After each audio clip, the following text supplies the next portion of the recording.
Lupa tahajud, wanita ini bangun kesiangan. Saat keluar kamar, ia menangis melihat suaminya. Diceritakan Gina telah menikah dengan Anto sekitar 3 tahun lalu. Pernikahan tersebut terjadi lantaran dijodohkan oleh orang tua. Gina sebenarnya menolak keras pernikahan itu. Sejak awal hanya saja ia tak memiliki pilihan lain, lantaran orang tuanya terus mendesak, sebab alasan keluarga Anto orang kaya. Mereka beranggapan menikahkan anaknya dengan orang kaya akan menjamin masa depannya. Akhirnya Gina hanya sempat lulus SMA, padahal ia sangat pintar. Orang tuanya hanya berpikir perempuan itu tugasnya di dapur, di sumur, dan di kasur, sehingga pendidikan bukanlah hal utama, karena ujungnya cuma jadi tukang masak dan melayani suami. Pandangan inilah yang tidak mampu ia hadapi, sampai mau atau tidak, ia harus jalani. Pernikahan akhirnya tetap terlaksana dengan mewah, walau hatinya teriris. Terlebih, perlahan Gina tahu jika calon suaminya hobi mabuk-mabukan di luar, bahkan suka bermain wanita. Dunia serasa hancur ketika tahu kebenaran tersebut. Ia berpikir bagaimana kelak mendidik anak jika sekarang suaminya berbuat demikian. Pada tahun pertama pernikahan, Gina benar-benar hanya bisa pasrah.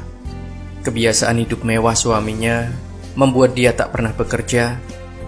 Semua uang diberi oleh orang tuanya. Jika ada acara hajatan pernikahan, Anto biasa datang untuk minum.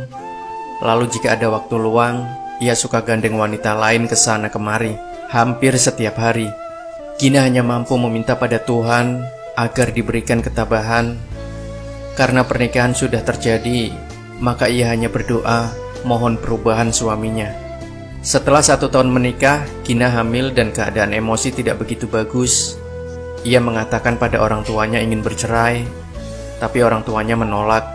Memang Gina bercerita tentang kondisi rumah tangganya, namun keluarga tidak ada yang mau percaya. Mereka beranggapan Gina mengada-ada agar bisa bercerai.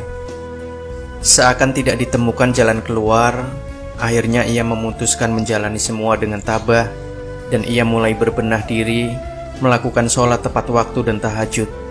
Gina menerima kenyataan jika jodohnya memang Anto. Sampai ketika masa kelahiran anak mereka, Anto juga tak kunjung berubah. Walau begitu, Gina memilih tanggung jawab ini untuk merubah suaminya, karena ia percaya pasti kelak akan berubah.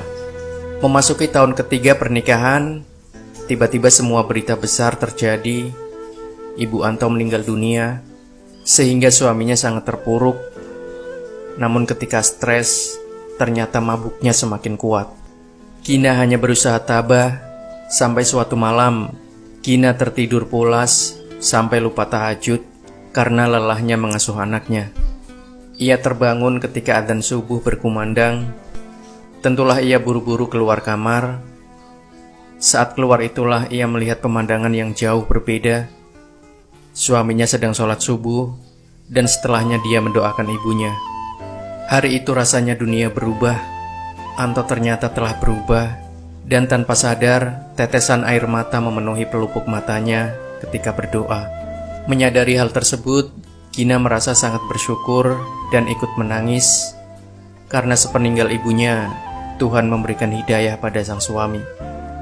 Demikian sahabat cerita nyata Reborn. Semoga kisah ini bisa kita jadikan sebagai iktibar, dan juga kita bisa mengambil hikmahnya.